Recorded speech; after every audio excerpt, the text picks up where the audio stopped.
My name is Angus Robertson and I'm the Chief Executive of Perfector PLC, a UK-based company.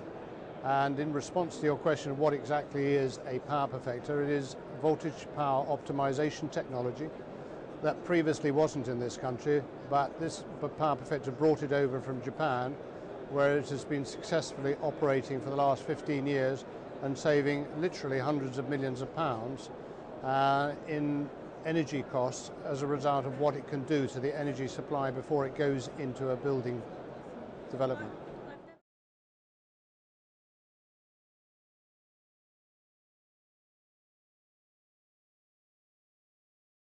Well, supply voltage is where, and it is about supply optimization, which is something, it's a concept nobody knew about in this country until this technology came over.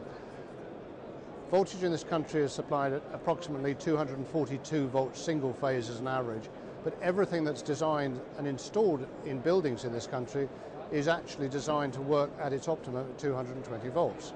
Now, if you're able, A, to bring the voltage down from 242, which is the national average, down to 220 volts, and then it also improve the power quality, and that's the key, because if you don't improve the power quality by suppressing the harmonics and by taking out the transients and by giving some benefit to the three-phase balance of equipment, you will not get the savings that this technology can give.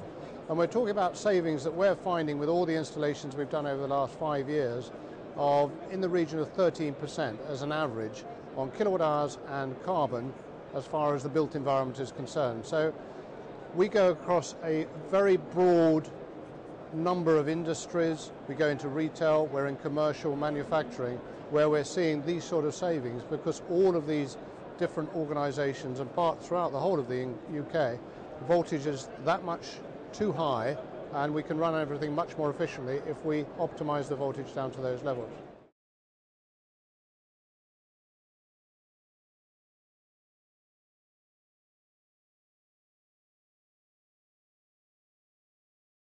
Well, it's a very good question. I mean, they're significant in every area that we've been, but in terms of the largest users at this particular point in time, it's been the retail sector, the supermarket chains. So, for example, we have one supermarket who's got something over 450 units installed, and they're actually saving £8.2 million per annum with this technology. We've also got other public sector and private sector organisations that are finding this technology a solution to the CRC requirements that they have coming forward.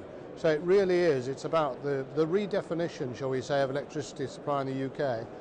And I think more than anything that's defined by the fact that British Energy, who's a utility provider and their business is selling energy to make money, were the first to adopt and take it to their customer base, which is about 22% of the marketplace, in order that their customers could take the benefit out of voltage optimization at their sites and the ability for those sites to micromanage their power and thereby produce all of these savings.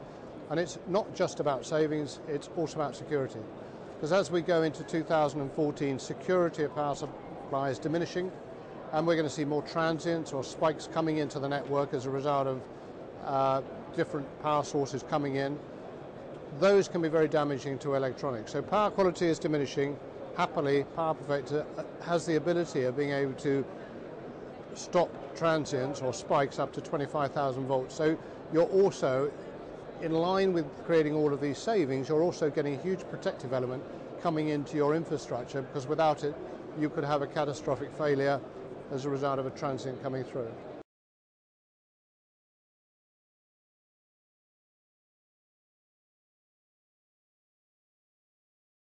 When I first brought it over, interestingly, I took it up to the old research and development arm of the electricity board, which was internationally renowned for understanding what happens in the science of electricity. Having put the unit with them, they did the first test in 2001, and they confirmed at the end of it that they had seen other technologies for reducing voltage that's made some small savings, but actually that this technology they'd never seen before, and they qualified it as unique. And that's the same today as it was then. So we haven't seen any other technology come into the marketplace that either has the same physics in terms of its design or same build quality. And so yes, we're very, very fortunate. It's not about us, it's about this technology being unique. And that's probably the reason why over 300,000 units have been installed obviously most of those in Japan where the technology originated, but over 300,000 have installed over a period of 10 years without one failure. And so it really is a real change, a sea change in thinking to be able to look at micromanaging and redefining electricity supply in the UK, so we're very fortunate.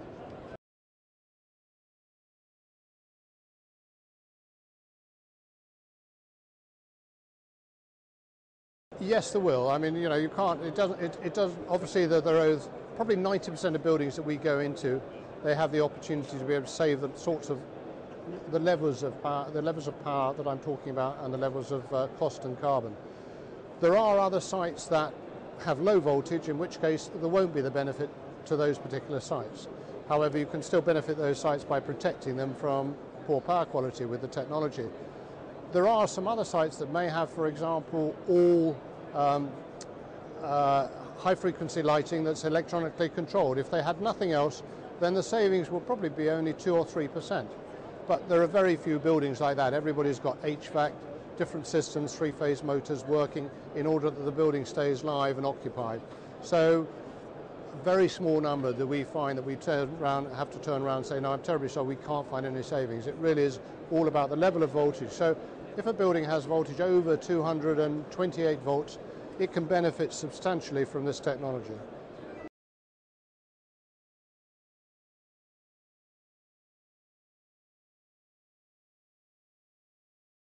Well, funding obviously with the credit crunch has been impaired as far as a lot of the private sector is concerned.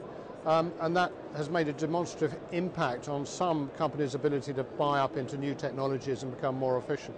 But they can go to the Salix if they're public sector to be able to get funding to the full amount of the investment that they want to make in our technology. And they can go to the Carbon Trust provided their electricity bill is less than £500,000.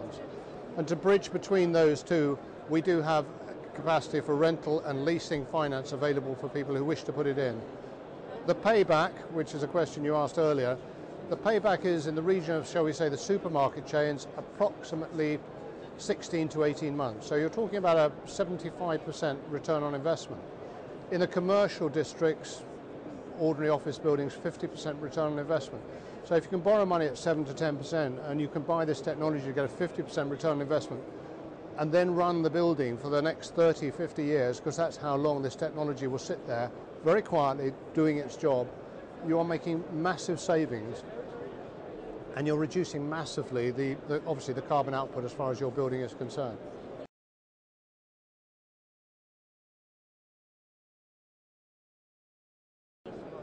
Well, many technologies nowadays, you have demand optimization where you have BMS systems, you also have lighting control systems or new lighting, etc.